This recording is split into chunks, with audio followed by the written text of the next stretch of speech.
सिंह। श्री राम की प्राण प्रतिष्ठा की पहली वर्षगांठ पर उत्साह है। जहां पूरी अयोध्या राममय हो चुकी है, तो वहीं राम जन्मभूमि की यज्ञशाला में हवन और पूजन किया जा रहा है, जिसमें राम मंदिर तीर्थ क्षेत्र ट्रस्ट के मेंबर अनिल मिश्रा ने अपने परिवार के साथ हवन पूजन कराया है। इस मौके पर कई प्रतिष्ठित लोग भी परिवार के साथ वहां पर मौजूद थे, जब उनके जरिए पूजन अर्चन किया जा रहा था। तो भव्य कार्यक्रम का आयोजन इस दौरान अयोध्या में देखने को मिल रहा है। ये तस्वीरें सामने निकल कर आई हैं, जब रामलला की पहली प्राण प्रतिष्ठा की वर्षगांठ पर वहां पर पूजन अर्चन करते हुए जो है यज्ञशाला पर नजर आए हैं।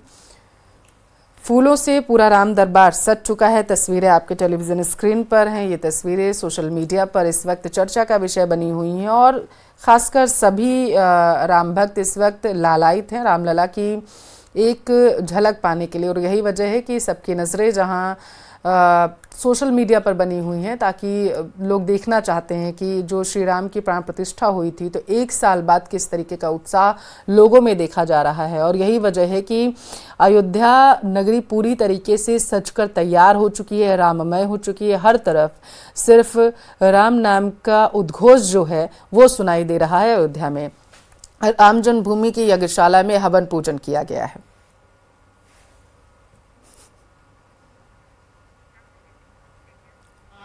अयोध्या में रामलला की प्राण प्रतिष्ठा की आज पहली वर्षगांठ है, जहां आज रामलला का भव्य श्रृंगार किया गया। मुकुट से लेकर वस्त्र आभूषण रामलला को धारण कराया गया। वहीं श्रृंगार से पहले रामलला का अभिषेक भी किया गया। इस भव्य कार्यक्रम में श्रद्धालुओं का तांता लगा रहा है। बता दें कि रामलला की प्राण प्रतिष्ठा की पहली वर्षगांठ के मौके पर आज से लेकर 3 दिनों तक कार्यक्रम का आयोजन किया गया है, जिसमें अलग अलग सांस्कृतिक कार्यक्रम प्रस्तुत किए जाएंगे। और इस मौके पर राम मंदिर परिसर से लेकर रामलला का दरबार फूलों की खुशबू से सराबोर हो चुका है। फूलों से सजावट की गई है पूरे अयोध्या की, पूरी रामनगरी की। 5 तस्वीरें आपको दिखा रहे हैं जो बेहद ही खास हैं। रामलला का जब अभिषेक किया गया तो वो तस्वीर हम आपको दिखा रहे हैं, पहली तस्वीर। दूसरी तस्वीर में आप देख सकते हैं कि रामलला का अभिषेक करने के बाद उनका मनमोहक जो है श्रृंगार किया गया, जिसको देखने के लिए भक्त जो हैं भीड़ लगाकर वहाँ पर लाइन लगाकर खड़े हुए थे। और उसके बाद भक्तिमय गीतों पर जो श्रद्धालु पहुंचे हुए थे रामलला के दर्शन करने के लिए, वो झूमते नजर आए हैं।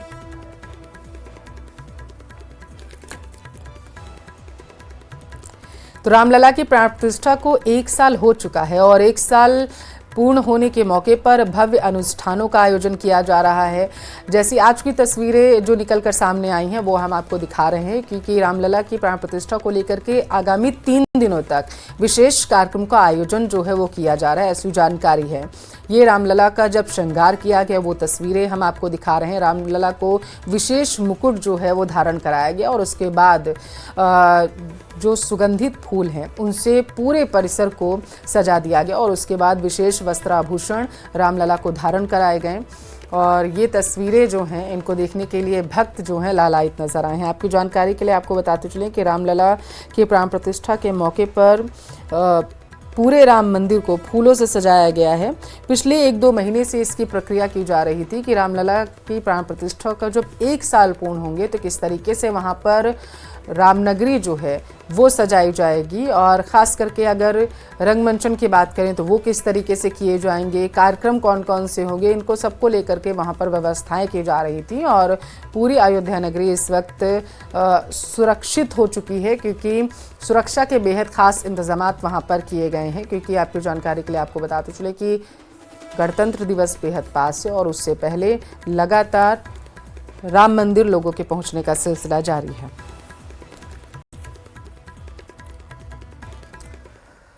तो हैदराबाद से किन्नर समाज के कुछ लोग अयोध्या पहुंचे, जहां किन्नरों ने रामलला का दर्शन कर पूजन किया, नाचकर भजन गाया। और इस मौके पर किन्नरों ने कहा है कि अयोध्या तो अब हो गया, अब मथुरा और काशी की बारी है, क्योंकि मथुरा और काशी अभी बाकी है। ये वहाँ जब किन्नर समुदाय के लोग पहुंचे तो उनके जरिए बातें कही गई, उन्होंने मनमोहक नृत्य किया वहाँ पर। और इस दौरान राम धुन पर झूमती हुई वहाँ पर किन्नर नजर आई हैं और उनके जरिए कहा गया कि रामलला की घर वापसी तो हो चुकी है, रामलला का भव्य मंदिर तो बन चुका है, रामलला की प्राण प्रतिष्ठा को अब 1 साल हो चुका है और अब बारी है काशी और मथुरा की।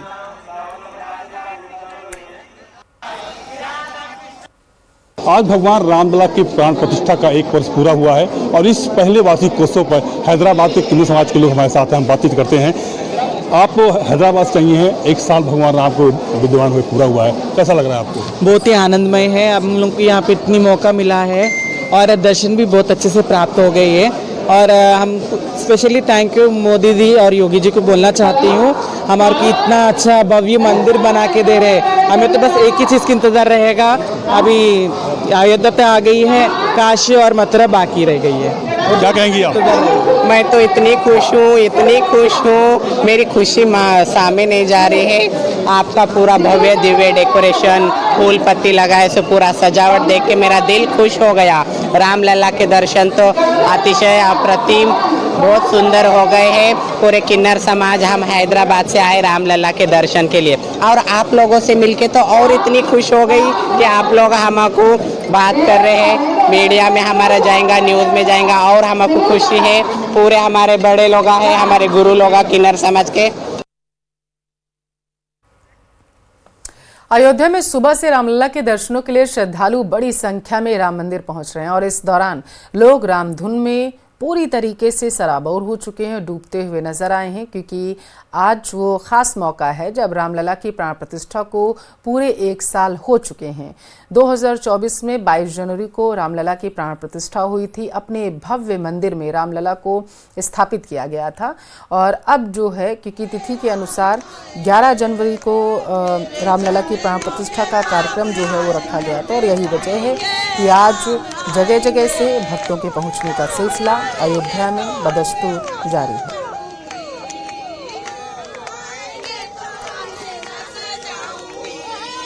और ये तस्वीरें देखिए, बेहद ही मन को मोह लेने वाली तस्वीरें सोशल मीडिया पर भी तेजी से वायरल हो रही हैं। भक्त जो हैं सुबह से ही कतारों में लगकर अपनी बारी का इंतजार कर रहे हैं कि कब उनको दर्शन हो पाए रामलला के। 2 तस्वीरें आपको दिखा रहे हैं। पहली तस्वीर आप देखिए, पूरी तरीके से सराबोर हो चुके हैं जो राम भक्त हैं, दूर दूर से अयोध्या पहुंच रहे हैं, चाहे हैदराबाद हो, मध्य प्रदेश हो, महाराष्ट्र हो, हर जगह से भक्तों के पहुंचने का सिलसिला जारी है। और यही नहीं, विदेशी मेहमान भी अयोध्या में इस वक्त मौजूद हैं। जय श्री राम। हाथ काट कर रख दूंगा, ये नाम समझ आ जाए तो कितनी दिक्कत होगी पता है, नाम समझ आ जाए तो वही राम राम तो कह दोगे, पर राम सा दुख भी सहना होगा। पहली चुनौती ये होगी कि मर्यादा में रहना होगा। मर्यादा में रहना मतलब कुछ खास नहीं कर जाना है, बस त्याग को गले लगाना है और अहंकार जलाना है। अपने रामलला की खातिर इतना न कर पाओगे, अपने रामलला की खातिर इतना न कर पाओगे।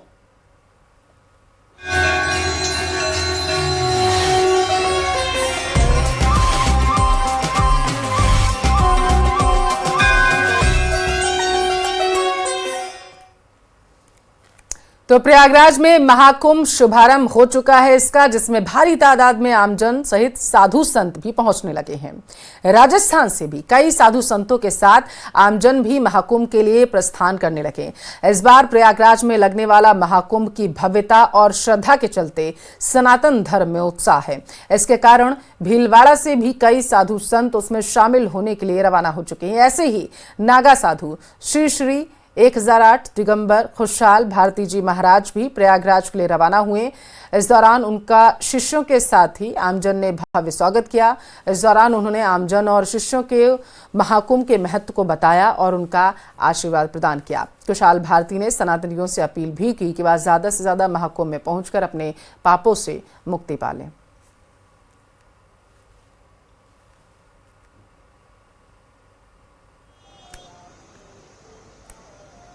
कुंभ नजदीक है और बड़े बड़े साधु संत कुंभ पहुंच रहे हैं।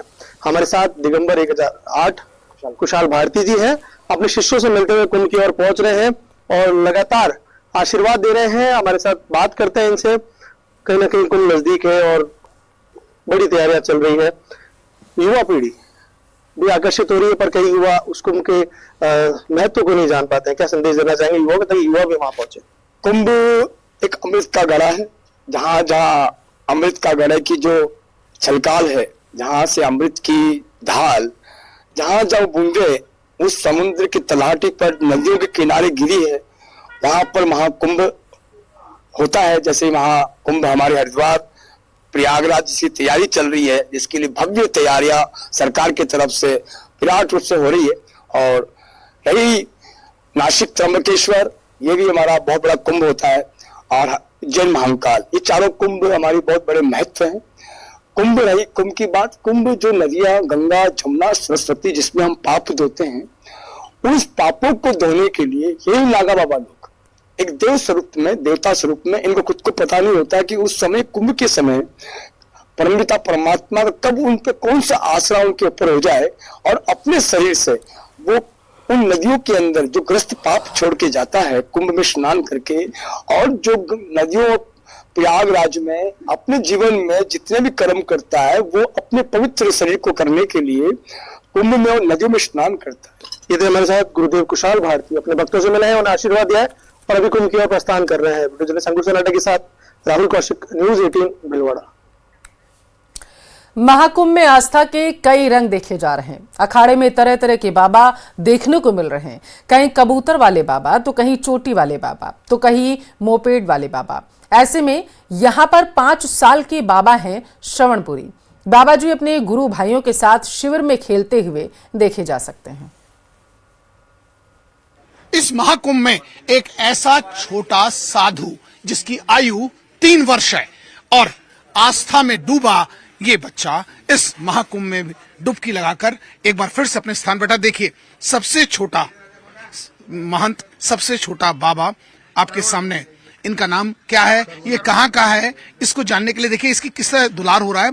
लेकिन ये पूजा पाठ भी करता है। देखिए, इसके गले में रुद्राक्ष की माला भी है और इनके माता पिता ने किस आयु में इसको दिया, तमाम ऐसी चीजें इसको जानने के लिए हम महाराज जी से जानने का प्रयास करते हैं। महाराज जी, क्या नाम है इस महाराज का, इस बाबा जी का? ये मेरा छोटा गुरु भाई है, इसका नाम है श्रवणपुरी। और हमारी सिद्ध समाधि है बाबा श्यामपुरी जी की दारसूल में। वहां पर हमारे गुरु जी को जानते ही बिल्कुल इसको धूने पे चढ़ा दिया था। अभी एक और है गुरु भाई, अभी वो भी आने वाला, उसको भी अभी 1.5 साल का है कुल, वो उसको भी धूने पे चढ़ा दिया है। जैसे हनुमान चालीसा भी से पहले जानता है, ये हनुमान चालीसा कर लेता है, मतलब पूजा भी कर लेता है और गाने भी अभी से पहले सीखने लग गया। हनुमान चालीसा बोल पाएगा? अभी थोड़ा तोतला है ना, कुछ हनुमान चालीसा सुनाओ थोड़ी सी गुरु भाई। श्री गुरु चरण सरोज रज बोले। श्री गुरु चरण सरोज रज। अभी बोलने गुरु जी के साथ बोलता है और सुना। ओम नमः शिवाय। अभी गुरु जी होते हैं ना, गुरु जी के साथ बोलता है। कैसे इसके जहन में आया, मतलब आप लोग इसको कैसे देखते हैं, क्या ये मिस नहीं करते? महाकुंभ मेले को लेकर रेलवे की तरफ से एडवांस मेला कंट्रोल रूम बनाया गया। प्रयागराज के सभी 9 रेलवे स्टेशन से लगातार यहां पर तकरीबन 1200 सीसीटीवी कैमरे की मदद से फीड आ रही है, ताकि किसी भी श्रद्धालु को कोई भी परेशानी ना हो पाए। एआई टेक्नोलॉजी की मदद से कोई भी अपराधी अगर प्रयागराज आता है तो उसे तुरंत पकड़ लिया जाएगा। बताया जा रहा है कि जितने भी अपराधी हैं उनकी डिटेल्स सॉफ्टवेयर में दर्ज की गई हैं और चप्पे चप्पे पर पैनी नजर रखी जा रही है। महाकुंभ में आने वाले श्रद्धालुओं के लिए प्रयागराज में रेलवे एडमिनिस्ट्रेशन ने तकरीबन 1200 सीसीटीवी कैमरे लगाए हैं। मेगा कंट्रोल रूम टावर बनाया गया है यहाँ पर, advance control room tower. RPF, GRPF के अधिकारी जो है वो लगातार इन सीसीटीवी कैमरे से निगरानी रखेंगे तमाम प्रयागराज के 9 रेलवे स्टेशन पर जहां श्रद्धालु पहुंचेंगे। मैं आपको तस्वीरों के जरिए यहां पर दिखाना चाहूंगा। आप ये देखिए, ये तमाम ये जो सीसीटीवी विजुअल्स हैं वो एक एक पार्ट के आप देख पाएंगे यहाँ पर। रेलवे ट्रैक्स के यहाँ पर देख पा रहे हैं, सड़क के आप देख पाएंगे। ये तमाम तस्वीरें जो हैं वो सीसीटीवी पर कैद हो रही है। यानी कोई अगर मिसिंग है किसी के फैमिली का, तो अगर आके आरपीएफ और जीआरपीएफ को कांटेक्ट करते हैं, उसके डिटेल बताते हैं, सॉफ्टवेयर में उसको फीड किया जाता है और फिर उसकी पहचान यहाँ पर की जा सकती है। एआई टेक्नोलॉजी का भी इस्तेमाल यहाँ पर किया जा रहा है। कोई अपराधी, कोई आरोपी यहाँ पर इस इलाके में घूमते हैं, तब उनकी पहचान जो है यहाँ पर आसानी से की जा सकती है अगर इनके सॉफ्टवेयर में सब कुछ अपलोडेड है। तो ये तस्वीरें हम दिखा रहे हैं आपको, सीसीटीवी की ये तमाम तस्वीरें हम आपको यहाँ पर लगातार दिखा रहे हैं। यहाँ पर आप देख पा रहे हैं तकरीबन 1200 सीसीटीवी कैमरा जो है वो जो है इस कंट्रोल रूम में है और यहाँ पर आप देखिए तमाम अधिकारी जो हैं वो यहाँ पर बैठे हुए हैं जो लगातार मॉनिटर कर रहे हैं। इस वक्त हम मौजूद हैं एडवांस मेला टावर में मौजूद हैं। रेलवे ने इसे बनाया है और श्रद्धालुओं की सुविधा के लिए इसे बनाया गया है और हमारे साथ इस वक्त शशिकांत जी मौजूद हैं, शशिकांत त्रिपाठी CPRO। सीधे इनसे बातचीत कर लेते हैं। देखिए, ये जो मेला कंट्रोल टावर है ये बेसिकली हमारा मास्टर कंट्रोल रूम है। यहाँ पे हम दो तरह से देखा जाए तो मेला में मदद करना इसका उद्देश्य है। यहाँ पे आप देख रहे हैं बहुत सारे CCTV कैमरा का फीड आ रहा है। बेसिकली कुंभ का जो ये मेला है, महाकुंभ का मेला है, इसमें हम लोग प्रयागराज जंक्शन और इसके साथ ही प्रयागराज के आसपास के जो 8 प्रमुख और स्टेशन है, मतलब टोटल बात की जाए तो 9 स्टेशन से इस महाकुंभ के जो पर्व है इसको पूरा मैनेज करते हैं। महाकुंभ में हर अखाड़े में कुछ न कुछ नया देखने को मिल रहा है। ऐसा ही एक अखाड़ा हम आपको दिखाने जा रहे हैं जहां भगवान की रक्षा के लिए अस्त्र शस्त्र रखे जाते हैं। प्राचीन काल से ऐसा होता चला आ रहा है। हरिद्वार में हुए खूनी संघर्ष के बाद से भगवान की रक्षा के लिए टेंट के चारों तरफ हथियार लेकर 24 घंटे सुरक्षा की जाती है। इस महाकुंभ में एक ऐसा भी अखाड़ा है जहां भगवान की सुरक्षा के लिए अस्त्र और शस्त्र रखे जाते हैं।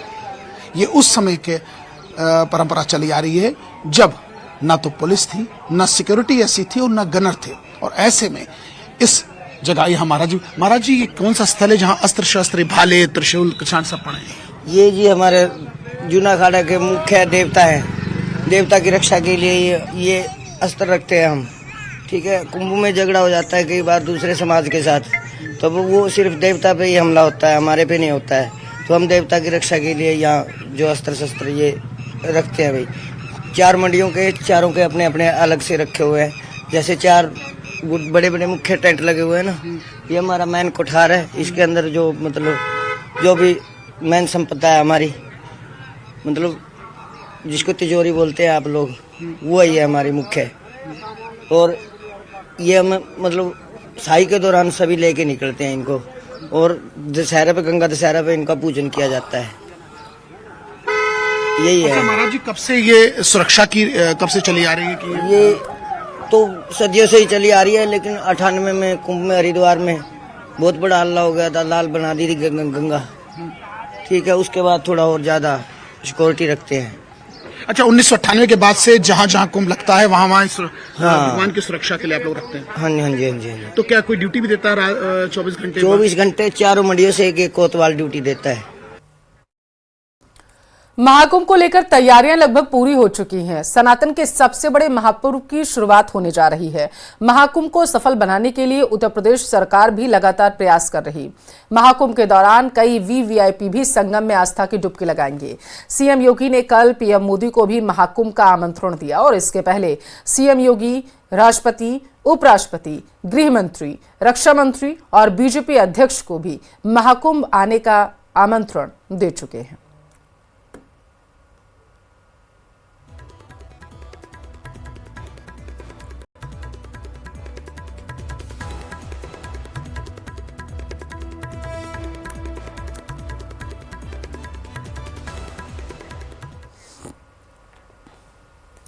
और इस सब के बीच कुंभ को लेकर बयानबाजी का दौर भी जारी। आजाद समाज पार्टी के सांसद चंद्रशेखर के बयान पर शंकराचार्य अविमुक्तेश्वरानंद सरस्वती ने पलटवार किया। चंद्रशेखर के कुंभ में वही लोग जाएंगे जिन्होंने पाप किए हैं वाले बयान पर शंकराचार्य ने कहा है कि ऐसा कोई व्यक्ति है जो कह रहा है कि वो निष्पाप है तो उस पर शोध किया जाना बेहद जरूरी है। सुनिए उन्होंने क्या कहा। सरकार पर जवाब नहीं, सरकार कहती है एक दिन में कुछ नहीं होता, लेकिन हमने देखा कि 6 महीने में रेत पे एक बहुत बड़ा शहर बनते हम लोगों ने देखा। जब सरकार करने पे आती सब कुछ हो जाता है। तो जिस विचारधारा की सरकार अपना काम कर रही है, जब सरकार इतना अच्छा काम कर रही है, हम उसमें क्या कहें। किसी को पाप धोने हैं, किसी ने पाप किया वो चला जाए।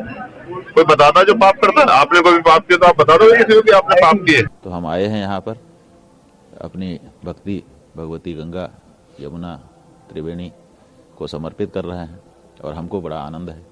ठीक है, अगर हमारे कोई पाप हैं तो वो नष्ट हो जाएं, इसका अगर उद्योग हम कर रहे हैं तो इसमें किसी को कोई बाधा नहीं होनी चाहिए। और जो ये मान रहे हैं कि वो तो उन्होंने तो कोई पाप किया ही नहीं, निष्पाप हैं, तो ऐसे निष्पापी व्यक्ति का तो बहुत आनंद है। हम लोग तो दर्शन करना चाहेंगे। अनुरोध है रावण जी हम लोगों को दर्शन दें। संभल में जामा मस्जिद की अधबनी दुकानें तोड़ी जा रही हैं। जर्जर होने के चलते प्रशासन ने इसे हटाने का फैसला किया है। प्रशासन के निर्देश पर जामा मस्जिद दीवारें कमेटी अब गिरवा रही है, ये जानकारी है। तो ये मस्जिद की के आसपास किस तरीके से सुरक्षा व्यवस्था बढ़ाई गई थी, संभल में जामा मस्जिद की अधबनी दुकानें जो हैं वो तोड़ी जा रही हैं, वो तस्वीरें हम आपको दिखा रहे हैं। दरअसल प्रशासन ने ये कहा था कि जो भी अतिक्रमण किया जा रहा है और जो अतिक्रमण पहले किया जा चुका है, अगर वो सरकार की जमीन पर या अवैध तरीके से किसी का निर्माण वहां पर किया गया है, किसी भी तरीके का निर्माण अगर किया गया है तो उन सभी निर्माणों को ध्वस्त कर दिया जाएगा और वही प्रक्रिया वहां पर प्रशासन कर रहा है। नगर पालिका से हमें नोटिस मिला था, हम अपने आप हटा रहे हैं। हमें हमारी जमीन है, हम इसके मालिक। क्या है मौके पर, क्या स्ट्रक्चर है? कुछ भी नहीं, वैसी दीवारें खड़ी हुई थी, दुकानें बना ली थी, लेकिन बन ना पाई थी किसी वजह से। 3 और 4 में नक्शा भी पास है। हाँ, नक्शा भी पास है, हमारे पास इसका पैनामा भी है। 3 और 4 में अब क्या बनाया जाएगा? अब कुछ नहीं, ये थोड़ा जर्जर हालत में है, किसी का चोट ना लगे, इसलिए इसे थोड़ा थोड़ा उतरवा रहे हैं ताकि किसी को चोट ना लगे। कल कोई नोटिस भी मिला था? ना, हमें कोई नोटिस नहीं मिला। हमारी एसडीएम साहब से मौखिक बात हुई थी काफी दिन पहले, तो उन्होंने हमसे कहा था, हमने कहा ठीक है हम उतार लेंगे। ये उतारने के बाद कोई नया निर्माण होगा क्या? ना, कोई नया निर्माण नहीं होगा।